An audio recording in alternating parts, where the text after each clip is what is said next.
Wow! Howie Roseman traded C.J. Gardner-Johnson to the Houston Texans for a fifth-round pick and guard Kenyon Green. Kenyon Green, get ready to learn Stoutland, buddy. Shout out to Crossing Brawl because that's been one of the best memes I've seen all day. But guys, this is a big trade, and I don't think it's actually something that's a bad thing. I know at first a lot of Eagles fans are upset. C.J. Gardner-Johnson was a great player, brought an undeniable fire to the team that is irreplaceable. But a lot of people, I think, forget all the off-the-field drama and antics that guy brought along with him.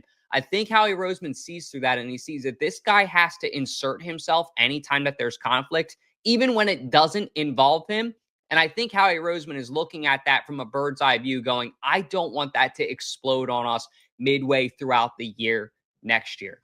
Or it could be something like a locker room issue. Maybe there's something that we didn't really see. Darius Slay just retweeted this tweet, which is kind of like subtweeting stuff saying, would the Eagles want that leader in there? Darius Slay didn't name him in his podcast. Maybe there's some more locker room drama that we were unaware of. Who knows? In my personal opinion, I don't know why you only follow 3 people. That's like the most middle school girl thing to me. Just a tip for all the entrepreneurs out there. Like if you are a sportscaster and you want to make it, don't be the douchebag that follows 0 people or 5 people. Like you're never going to make it. If you want to go fast, go alone. If you want to go far, go together. And there are just some guys that's in their DNA. You look at Cooper DeJean. He doesn't follow or unfollow anybody. He follows C.J. Gardner-Johnson. He doesn't even follow him back. He doesn't think about that shit. He just plays football. He's a football player. And I think that that's what Howie Roseman is starting to realize is I don't want guys that are divas. I don't want guys that are going to bring problems off the field because a lot of this league, 75% of this league will complain if given the opportunity. I want to find more players like Saquon Barkley, like Jalen Hurts, guys that don't give me any issues, guys that are here to win championships and locked in on that. The positive I'll also say is this opens up a lot of cap space for the Eagles. C.J. Gardner-Johnson was a guy that they were going to have to pay heavily in the next 2 years. I believe he was extended through next year, and the following year would have been his contract year.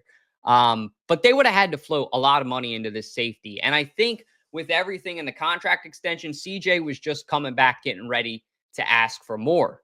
Jalen Hurts probably will be asking for a raise sometime soon. He will probably restructure his deal, probably something that's good for the Eagles to where they can save a little bit of money, but he wants to be one of the highest paid quarterbacks on average.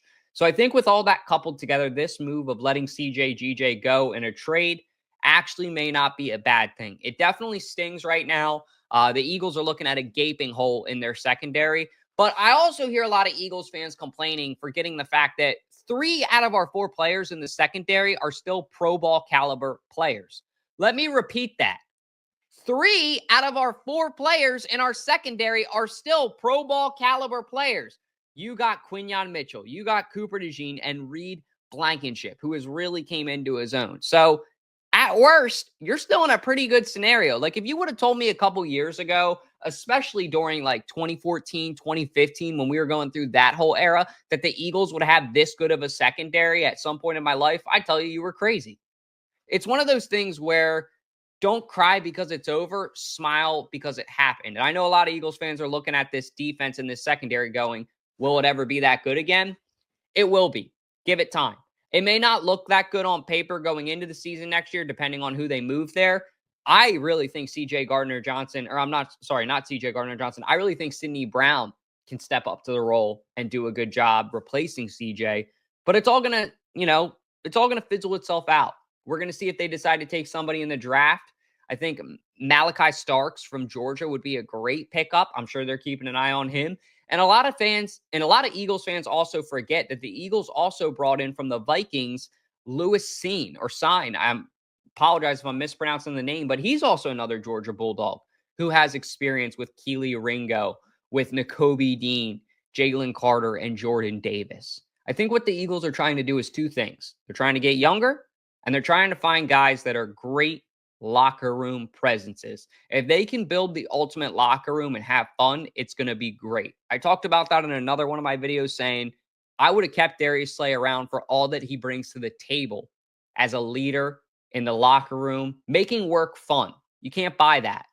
But now looking on it, I think that the Eagles are looking at this thing as a whole saying, okay, We don't want older guys. We don't want locker room cancers. And I'm telling you guys, there was definitely something behind the scenes that went on with CJ Gardner-Johnson.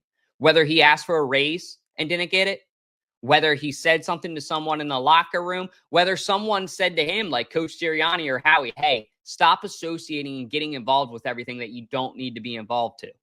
There's something that we don't know that's going to come out in a month or two. And I have a weird feeling that this doesn't just happen. Like Slay said, there's no way that the Eagles would be so willing to trade their leader safety that they just invested all this in if something wasn't up. That's my take. Agree or disagree, let me know in the comments. I love all you Philadelphia Eagles fans, and we will see what is next for our team on this rocky road of free agency. I got a good feeling. There's light at the end of the tunnel, Eagles fans. I think something's coming. But other than that, if you guys aren't, please drop a subscription. All those little things really help us out a ton. Drop a like, drop a comment, all the good stuff. My name is Dalton Holland from 302 Birds, and as always, God bless. Go Birds.